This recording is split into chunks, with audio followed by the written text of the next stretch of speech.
बात हो रही है।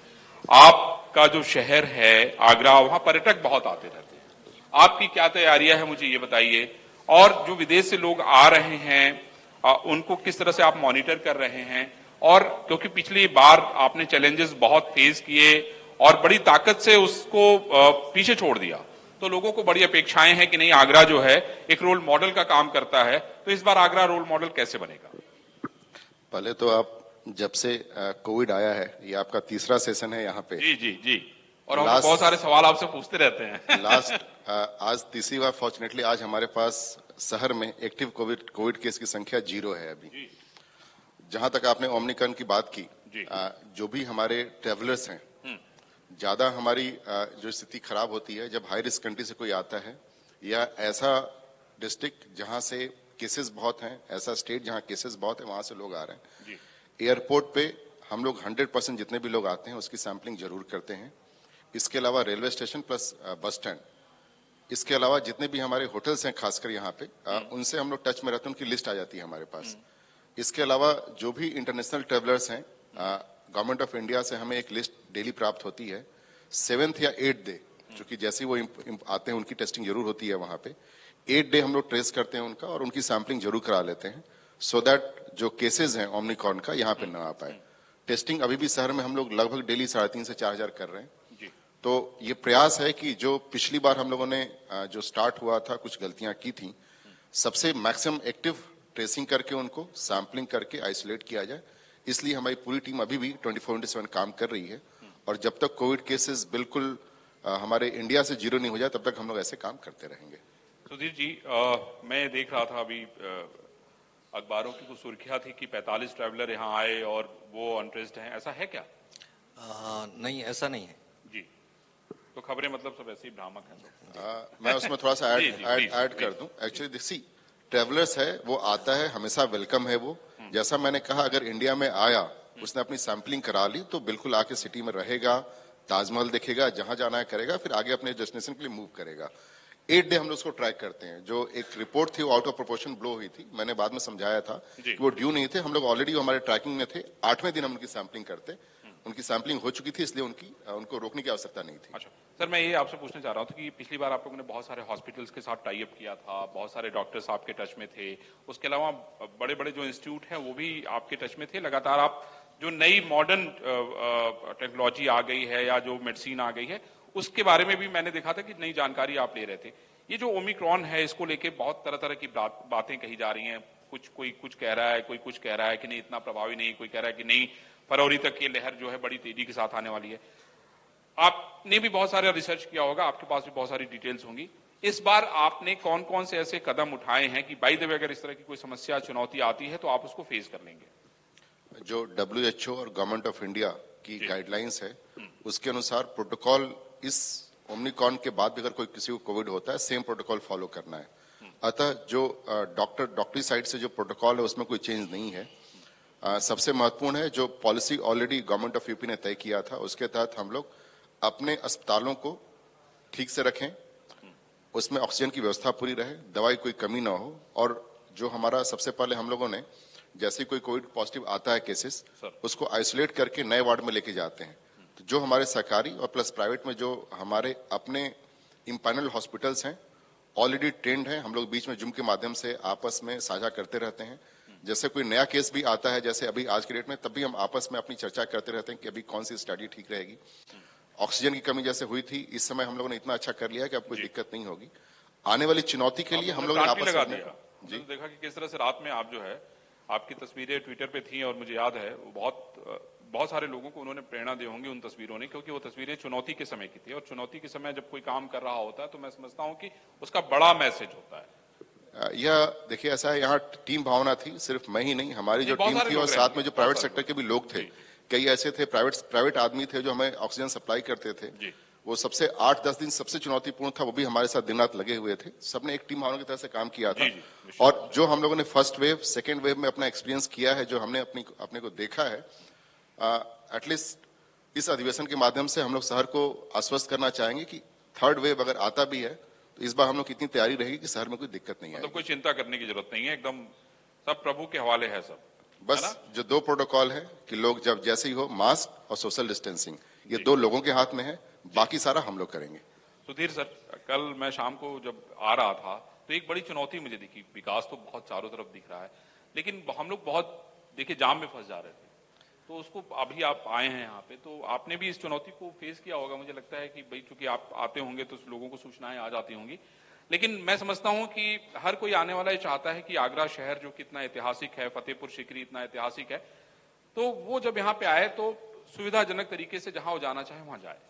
देखिए, इस समय शहर में विकास का कार्य चल रहा है, मेट्रो का काम चल रहा है, स्मार्ट सिटी का काम चल रहा है, तो थोड़ा बहुत बंदिशें शहर में है, ट्रैफिक डाइवर्जन है, और उसके कारण जिस समय ट्रैफिक डाइवर्ट होता है, कुछ लोग बाहर से भी आते हैं, उन्हें नहीं भी पता होता है कि उस तरफ नहीं जाना है, तो ट्रैफिक थोड़ा बहुत जाम की स्थिति आती है। फिर भी हम उस जगह अपनी ड्यूटीज लगाते हैं, साइन बोर्ड्स लगाते हैं ट्रैफिक डाइवर्जेंस के, और कोशिश करते हैं लोगों को परेशानी ना हो। इसके अतिरिक्त इस समय आगरा शहर डेस्टिनेशन मैरिज का भी शहर है, बहुत से लोग बाहर से यहाँ पर अपनी शादी ब्याह करने आते हैं।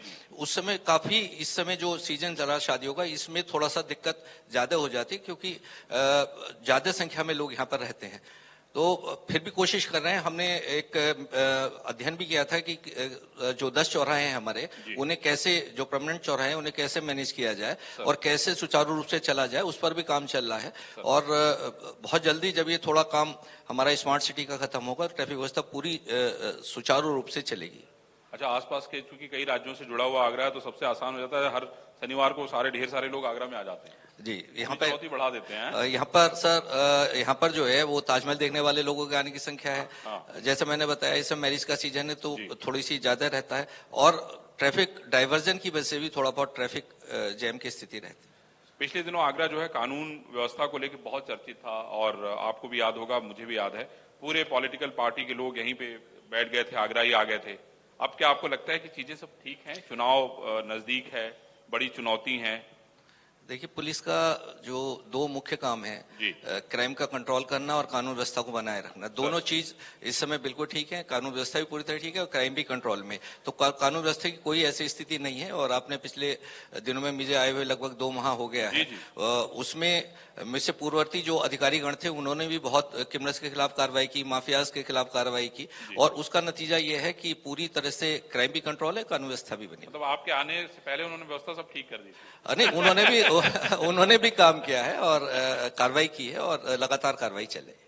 प्रभु सर, ये बताइए कि ये स्मार्ट सिटी, मेट्रो, आपके रिजीम में बहुत सारे काम हुए हैं, तो ये दोनों जो चीजें हो रही हैं, उससे बड़ी अपेक्षाएं हैं। आगरा के लोगों को भी अपेक्षा है, मुझे लगता है कि जो आगरा के आसपास लोग रहते हैं उनको भी अपेक्षा है। कब इसकी डेडलाइन है, कब ये पूरा होंगे? क्योंकि चुनौतियां भी बहुत सारी हैं इनकी वजह से। जो स्मार्ट सिटी काम है, लगभग 1000 करोड़ का काम है, और शहर के 6 वार्ड में चल रहा है। जून 2022 तक वो काम कंप्लीट हो जाएगा। मेट्रो काम अभी स्टार्ट हुआ है, बट ये 6 प्रायोरिटी सेक्शंस हैं, ये अगले आने वाले 14 से 18 महीने में काम कंप्लीट होगा। जो हमारा खासकर प्रायोरिटी सेक्शन है, जहां आपने ट्रैफिक की बात की थी, यहाँ काम तेजी से चल रहा है, और मुझे उम्मीद है कि इस सेक्शन को ये अगले 8 से 9 महीने में क्लियर कर लेंगे। यहाँ से इनका सारा जो अभी इन्होंने बैरिकेडिंग कर गई थी वो हट जाएगा, तो ट्रैफिक भी सुविधा हो जाएगी। जब ये काम हो जाएगा, एटलीस्ट जो हमारे ट्रेवलर्स आते हैं बाहर से, जैसे ही फतेहाबाद रोड से नीचे आते हैं और ताजमहल जाएंगे या किसी होटल्स में रहेंगे, आसपास के एरिया हम लोग इतना अच्छा कर देंगे कि वो भी जब आकर के उनको बहुत अच्छा फील होगा, और यहाँ से अच्छी फीलिंग लेके वापस जाएंगे। मतलब खाली थोड़े दिनों की चिंता करने के लिए हम लोग उनको कहें कि बस थोड़ा दिन बेचारे थोड़ा ध्यान रखें, और कोई बात नहीं है ना? देखिए, जब भी कोई काम चलता है तो कुछ असुविधा जरूर होती है। फॉर एग्जाम्पल, अभी शहर में देखिए सबसे बड़ी समस्या थी पेयजल की। जब गंगा जल आ गया, उसके बाद उसके डिस्ट्रीब्यूशन सिस्टम पे काम चल रहा है। तो अभी शहर कई जगह आप देखेंगे, आवास विकास में खासकर उधर शहर खुदा पड़ा है, बट काम चल रहा है। जब काम कंप्लीट होगा, आपको स्वच्छ पानी मिलेगा, और उसको हम लोग ठीक से उसको ब्लैकटॉप भी कर देंगे। तो थोड़ी असुविधा होती है, लेकिन ये बेहतर फ्यूचर के लिए है। पोल्यूशन को लेके भी बड़ा एक मतलब, क्योंकि चारों तरफ धूल, आप देखिए विकास का काम तो हो रहा है, लेकिन बहुत सारी आपको समस्याएं भी दे रहा है। जहां तक एक्यूआई की बात है, अगर आप देखेंगे, हम लोग फिर भी इतने काम होने के बाद भी हमारा अपना एक्यूआई आसपास के जनपद से हम लोगों ने थोड़ा कम रखा हुआ है। अच्छा। कम से कम 3 बार हम लोग वाटर की स्प्रिंकलिंग करते हैं। अलग से हमारी टीम बनी हुई है पॉल्यूशन बोर्ड के अधीन, और हम लोगों ने अपने ब्लैक स्पॉट निर्धारित कर रखे हैं, कहाँ का हमारा ब्लैक स्पॉट है, जहां जहां काम चल रहा है। मेजर जो काम है अभी पीडब्ल्यूडी का, NHAI का, स्मार्ट सिटी का, मेट्रो का और जल निगम का। यह 5 काम है जहां मेजर जहां पॉल्यूशन होता है, उसको हम लोग ऑलरेडी रोज ट्रैक करके उसको कोशिश करते हैं कि वहां पे धूल कम रहे। आप फतेहाबाद रोड पे जाएंगे, खासकर वहां आप देखेंगे हर समय हम लोग उसको गीला करके रखते हैं ताकि धूल न उड़े। एक मेजर कंट्रीब्यूशन होता है IIT दिल्ली, IIT कानपुर का एक रिपोर्ट था जिसमें वैक्यूलर ट्रैफिक का कंट्रीब्यूशन इस समय 40 to 50% बताया गया था। अतः इस पे हम लोग विशेष ध्यान दे रहे हैं। पर्यटन के नाते आगरा हमेशा चर्चा में रहा है सर। पर्यटन को लेके ही पूरी दुनिया भर के लोग यहाँ पे आते हैं। आप बहुत सारे काम कर रहे हैं सर। पर्यटन को बढ़ावा देने के लिए आपके मन में ऐसा क्या विजन है जो आपने आने के साथ शुरू किया हो या कुछ नया इसमें एड ऑन किया हो? देखिए, गवर्नमेंट ऑफ यूपी ऑलरेडी जो काम कर रही है, हम लोग एज एन ऑफिसर उसको इम्प्लीमेंट करते हैं। जी। सबसे पहले हमारा जो ट्रेवलर आता है बहुत स्मूथ उसकी एंट्री रहे, कहीं कोई प्रॉब्लम न हो, आराम से जहां जाना है फ्रीली जाए। उसके लिए जैसा कप्तान साहब ने कहा कि हमारी ऐसी व्यवस्था होगी, कोई उसको रोके टोके नहीं। अपना आजकल ऑनलाइन जमाना है, आदमी आता है, अपना होटल बुक करता है, एडवांस में अपने टिकट्स लेता है, चाहे सिकरी जाना है चाहे जहां भी जाना है, उसको एक स्मूथ वातावरण मिले, इस पे हम लोग ध्यान रखते हैं। इसके साथ ही इंफ्रास्ट्रक्चर उसको ठीक मिले, इसके लिए प्रयास चल रहा है। और थर्ड, जो जानकारी है, ऐसा नहीं जैसे फॉर एग्जांपल कोविड काल है तो ऐसा नहीं कि आज गाइडलाइंस कुछ और है कल कुछ चेंज हो जाए। हम लोगों ने खासकर फर्स्ट वेव से अपनी लर्निंग रखी। सेकेंड वेव में आप देखिए रेस्ट्रिक्शंस जो था जितना मिनिमम रखा गया और जितने भी यहाँ इस व्यवसाय से जुड़े लोग हैं हमने उनको पहले से बता के रखा कि गाइडलाइंस क्या है, सो दैट अपने लोगों को कम्युनिकेट करें और हमारे लोग उसको परेशान न करें। अतः उनको फील गुड करने के लिए जो भी ट्रेवलर्स को हम लोग कर सकते हैं करते हैं, ताकि वो अच्छा यहाँ से फील होकर जाए और लोग और आने को कोशिश करें। बहुत बड़े कप्तान साहब, ये पूछ रहा था कि जैसे टूरिस्ट यहाँ बहुत आते हैं, उनको लेके मतलब बहुत सारी चीजें भी होती हैं, पुलिस के लिए भी चुनौतियां रहती हैं। पुलिस ने अलग से उनके लिए कुछ किया है या कोई अलग से कोई ऐसा विंग है जो आपकी काम करती है सिर्फ टूरिस्टों के लिए? देखिए, हमारे पास अलग से एक जो टूरिस्ट पुलिस स्टेशन है, पर्यटन थाना है, वो हमारे पास अलग से। उसमें हमारे जो ट्रेन फोर्स है वो पर्यटन थाने में हम लोग रखते हैं, ताकि जो टूरिस्ट आए उनके लिए उनसे बातचीत किया जाए, उनके लिए काम किया जा सके। इसके अलावा सुरक्षा के दृष्टिकोण से हम लोग लगातार अवेयर रहते हैं कि जो बाहर से टूरिस्ट आते हैं उन्हें कोई परेशानी ना हो, कोई उनके साथ कोई क्राइम ना हो, और यहाँ पर आराम से जिस पर्पज से वो आए हैं उस पर्पज को पूरा करके यहाँ से सकुशल वापस जाए। तो मतलब अगर जैसे कोई टूरिस्ट है, उसके साथ मतलब उसका कोई सामान खो गया और चीज हो गई, तो उसके लिए आपने अलग से एकदम एक पुलिस स्टेशन ही है जो सिर्फ उन्हीं के लिए काम उन्हीं के लिए काम करता है। अच्छा, ठीक है। तो जैसे मान लीजिए जो चीजें, जैसे टूरिस्ट यहाँ से चला गया, उसका सामान वामान मिलता है, तो आप लोग कांटेक्ट करके उसको भिजवाने? बिल्कुल, क्योंकि उसमें मोबाइल नंबर रहता है, उनका एड्रेस रहता है, तो कोई अगर कोई केस वर्कआउट होता है और कोई चीज होती है तो उनसे कॉन्टेक्ट किया जाता है। ठीक है सर। डीएम सर, मैं ये कह रहा था कि जैसे अगर अभी हाल में आप देखें तो ढेर सारी चुनौतियां थी, पॉलिटिकल कार्यक्रम शहर में बहुत सारे थे, पब्लिक बहुत थी, है ना। पिछले दिनों भी मैं देख रहा था कि अलग अलग जगहों पे पॉलिटिकल कार्यक्रम बहुत सारे थे। ऐसे में शिक्षा को लेके जो बात हो रही है, शिक्षा ज्यादातर स्कूल अब बहुत सारे खुल गए, अभी तो हो रहा था कि भाई स्कूल भी खुल जाएंगे, अभी तक पढ़ाई तो इस पे मोबाइल पे हो रही थी। तो आपको क्या लगता है कि शिक्षा, ये जो स्कूल सारे खुल जा रहे हैं, उनसे जो जुड़ी हुई है वो कोई मतलब समस्या नहीं, सारी चीजें सुचारू रूप से चल रही हैं, बच्चों को शिक्षा आराम से मिल रही, कोई दिक्कत नहीं है उसमें? देखिए, जहां तक हमारे परिषदीय स्कूल हैं वहां अलग से प्रेरणा पोर्टल के माध्यम से हम लोग ट्रैक करते हैं, और जो टीचर्स हैं जाएं, MDM बच्चों का बने और समय से बने, इस पे अलग से मॉनिटरिंग की जाती है। और स्कूल्स खूब चल रहे हैं, बल्कि हमारा 1 साल का गैप था जिसमें ऐसे बच्चे जिनके पास हो सकता है स्मार्टफोन भी नहीं था, ठीक से पढ़ाई नहीं कर पाए, उसके लिए स्पेशल शिकायतें बहुत सारी मिली थी।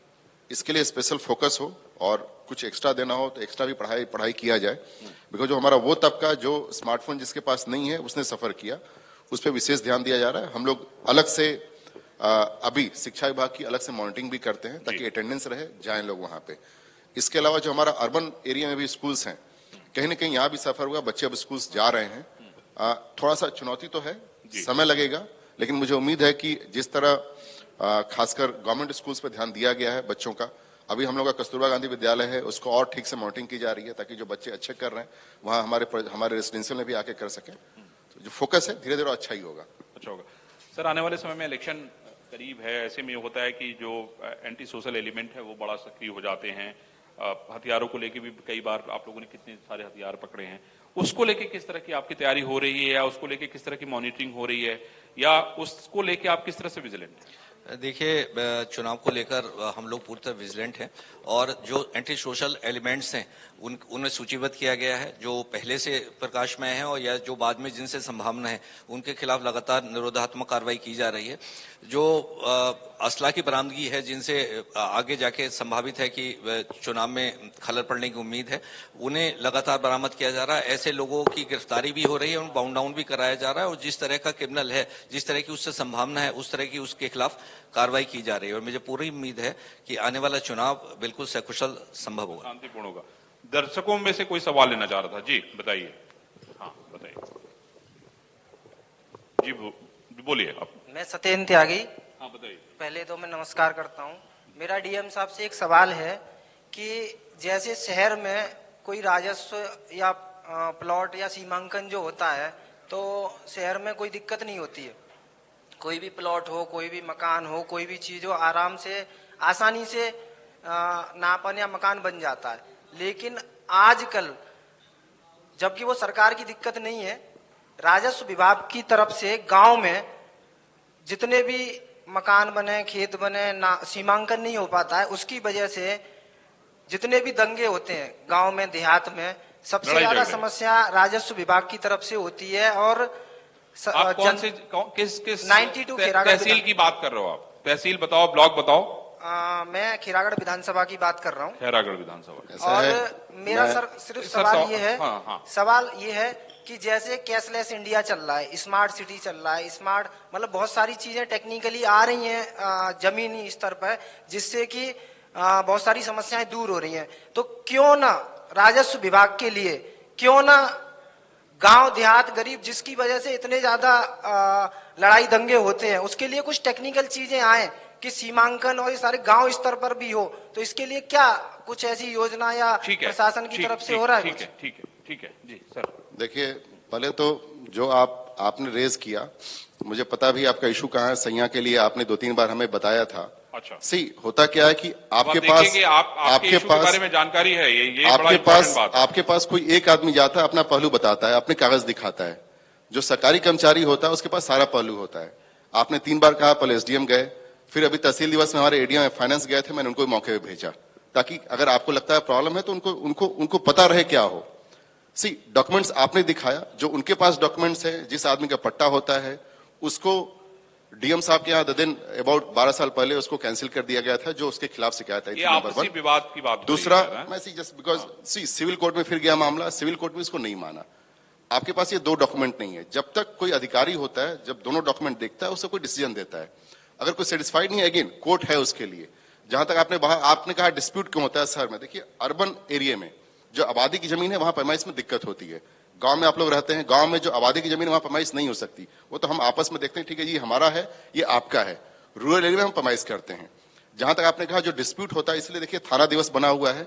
हम लोग हर 2nd और 4th को थाना दिवस करते हैं। ऐसे प्रकरण जिसमें सिर्फ रेवेन्यू विभाग नहीं, कुछ हमें लगता है कि साहब आपस में डिस्प्यूट होगा, किसी न किसी पुलिस फोर्स की आवश्यकता है, हम लोग ज्वाइंट टीम बनती है और उस थाना दिवस को यूज करके हम लोग वहां पैमाइश करते हैं, डिमार्केट करते हैं। सी द प्रॉब्लम इज कि आपको जब तक दोनों आप नहीं देखोगे, दोनों पहलू नहीं देखोगे, कोई आदमी रजिस्ट्री कर लेता है, भाई आपकी पैतृक जमीन नहीं है, आपने परचेज कर लिया जमीन को, आप 1 महीने बाद आए कि साहब मेरा कब्जा नहीं मिल रहा है। सर इसमें मेरा सवाल ये है सर, ठीक है वो तो समझ गया आप, ये जो टेक्नोलॉजी की बात हो रही है कि भाई कैसे अब तो सारी चीजें टेक्नोलॉजिकली हो रही है, सारा कुछ कंप्यूटर पे है, आप अपनी खतौनी कंप्यूटर पे देख सकते हैं, आपका रकबा कंप्यूटर पे देखा जा सकता है, आप उसको निकाल सकते हैं, शायद मैं समझता हूँ। जी बिल्कुल, कोई भी ले सकता है। 10 रुपए में आप प्रिंट आउट भी ले सकते हैं। जी प्रिंट आउट भी ले सकते हैं। तो सवाल ये कि सब कुछ तो ऑनलाइन है, मतलब उसमें जो कुछ भी दर्ज है पहले से सर, उसमें बताने की आवश्यकता नहीं है।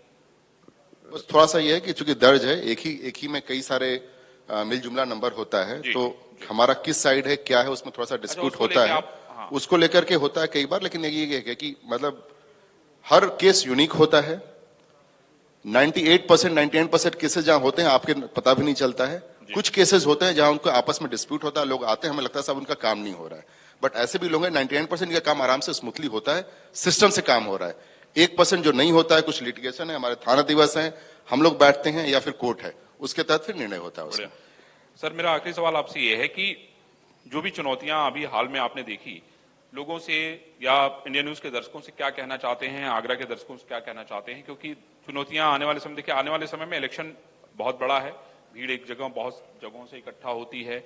ऐसे में जो ओमिक्रॉन का खतरा है या कोरोना का जो खतरा है, उसको लेके कौन सी ऐसी बातें हैं जिसका हर हाल में ध्यान रखें, क्योंकि जिंदगी बहुत अमूल्य है। ये सबसे पहले तो एज एन ऑफिसर भी हम लोग जो नियम एंड कानून होता है उसको फॉलो करते हैं। हम सबको जो नियम एंड कानून होता है सबको फॉलो करना चाहिए, सिर्फ उससे हमारा सारा काम सुगम हो जाएगा। तो जहां तक ओमिक्रॉन की बात की आपने, जैसे ही आता है एक सर्वे है कि जो हमारा सेकेंड वेव में जिस तरह का स्प्रेड था उससे हो सकता है 2 गुना या 2.5 गुना स्प्रेड है इसका। जैसे ही केसेस आते हैं, प्लीज अपने जो एल्डर्स होते हैं या बच्चे हैं उनको इंडोर्स रहें। आप जब भी बाहर निकलें प्लीज 100% मास्क लगा के जाएं, सोशल डिस्टेंसिंग फॉलो करें, बिकॉज आप जा रहे हैं तभी कोविड आ रहा है आपको। जो कुछ ऐसे हैं जो कोविड की ड्यूटी में लगे हुए हैं, डॉक्टर्स है, वो तो जाएंगे हॉस्पिटल में, बट ऐसे लोग जो बाहर रह सकते हैं, जो 10, 15 या 20 दिन बहुत क्रिटिकल होता है, उसे अपने को बचा के रखें। बाकी जहां तक एडमिनिस्ट्रेशन की बात है, सबसे इंपॉर्टेंट होता है एडमिनिस्ट्रेशन का न्यूट्रलिटी। हम लोग गारंटी देते हैं कि हम लोग सबके लिए न्यूट्रल हैं, शासन सबके लिए होता है, एंड उम्मीद है कि जब न्यूट्रल सरकार होती है, जब न्यूट्रल ऑफिसर्स होते हैं, तो कोई लॉ एंड ऑर्डर की प्रॉब्लम नहीं होती है, कानून का राज होता है। हम लोग सबको फॉलो कराएंगे, चुनाव में कहीं कोई दिक्कत नहीं होगी, विल बी न्यूट्रल। बहुत बढ़िया। रितेश जी क्या पूछना चाह रही हैं, आप बताइए।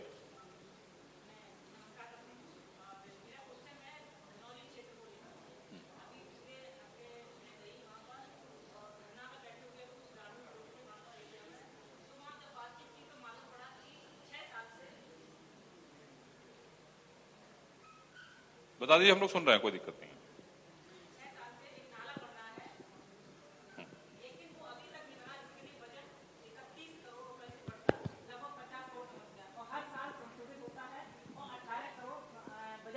ठीक है, लेकिन वो नाला नहीं बन पाता है, जिसकी वजह से बच्चे स्कूल नहीं जा पा रहे हैं। और इस साल तो ये हालत हुई कि इस सालन में किसी भी बच्चे का वहाँ रिश्ता तय नहीं हुआ, और जितने भी बैंक्वेट हॉल थे वो कहीं बुकिंग नहीं हुए, तो वो वहाँ इतनी समस्या है। हितेश जी ठीक है, ठीक है, तो मिल नहीं पा रहा। ठीक है हितेश जी, अभी सुनते हैं।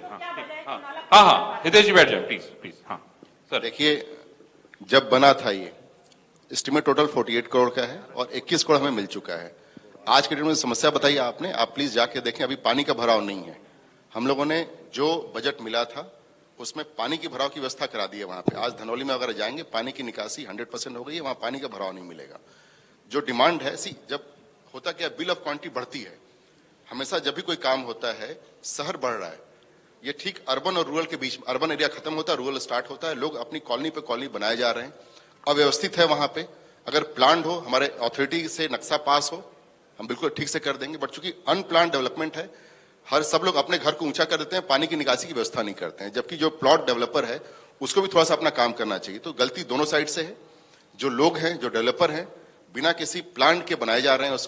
उसका फाइनल हम लोगों ने जो बिल ऑफ क्वांटिटी आई थी इंक्रीज करा के उसकी समाधान हमेशा के लिए रहे, इसलिए बढ़ा करके उसका जो बगल में नाला उसकी व्यवस्था हो रही है। टेम्परेरी अभी हम लोगों ने एक नाला बना दिया है, बट अगेन सैंक्शन है, डिमांड गई हुई है, जैसे ही आएगा उसको कंप्लीट भी करा देंगे। विजय जी एकदम भरोसा रखिए, पूरा होगा। सुधीर सर, जैसा मैंने सवाल प्रभु सर से किया कि भाई बड़ी चुनौती है और इलेक्शन बहुत नजदीक है, बहुत ध्यान रखने की, बहुत मैं समझता हूं कि बहुत संभल के चलने की जरूरत है। जैसा कि डीएम साहब ने बताया कि जो रूल्स हैं उन्हें हमें फॉलो करना चाहिए, और उससे बहुत सारी समस्या जो है वो अपने आप से निमटती है। और रूल्स जो है वो सीधा सीधा है कि हम मास्क लगाएं और जो दूरी है, एक डिस्टेंस है, उसे हम पालन करें ताकि एक दूसरे से इन्फेक्ट ना हो, यही रखना है। और आगे सावधानी हम लोग बरतेंगे, जो सरकारी व्यवस्थाएं उनके तहत जो रूल्स है, प्रोटोकॉल है, उसका पालन लोगों से कराने की उम्मीद करते हैं, और जिससे ये और ज्यादा ना फैले। बहुत बढ़िया। देखिए, मैं एक बात तो जरूर कहना चाहता हूं कि दोनों जो हमारे अफसर हैं वो अपने आप में काम के लिए जाने जाते हैं। प्रभु सर को मैं बहुत दिनों से जानता हूं, सुधीर जी को भी बहुत दिनों से जानता हूं, और इतना जरूर आगरा के लोगों को भरोसा दे सकता हूं कि नहीं, सब कुछ ठीक रहेगा, सब कुछ अच्छा होगा, क्योंकि आगरा बदल रहा है। वाकई बहुत सारे विकास के काम हो रहे हैं। तो सवाल है कि डिस्टेंस, सोशल डिस्टेंसिंग का फॉलो तो करिए, लेकिन दिलों से नजदीक रहिए। हम यही उम्मीद करेंगे। प्रभु सर और सुधीर सर दोनों लोगों को बहुत बहुत धन्यवाद। Thank you sir. Thank you so much Arvind ji.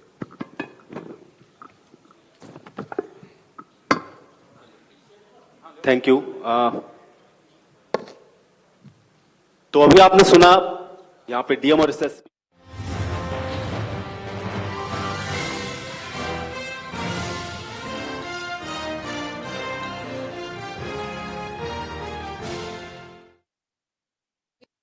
Late हो गया। बेटा 5 minutes. चिराग बैंक छोड़ दे। 10 मिनट पापा। दर्द रहेगा तो लाइफ निर्भर रहेगी। अपनाइए नया वॉलिनी जॉइंट एक्सपर्ट। ये जोड़ों के दर्द से दे राहत पूरे 12 घंटों तक। नया वॉलिनी जॉइंट एक्सपर्ट। देश में 50 से 80% लोगों को vitamin D, B12, calcium, iron, omega, vitamin C, zinc और प्रोटीन की डेफिशिएंसी से अर्थराइटिस, खून की कमी, लो इम्यूनिटी, कमजोरी,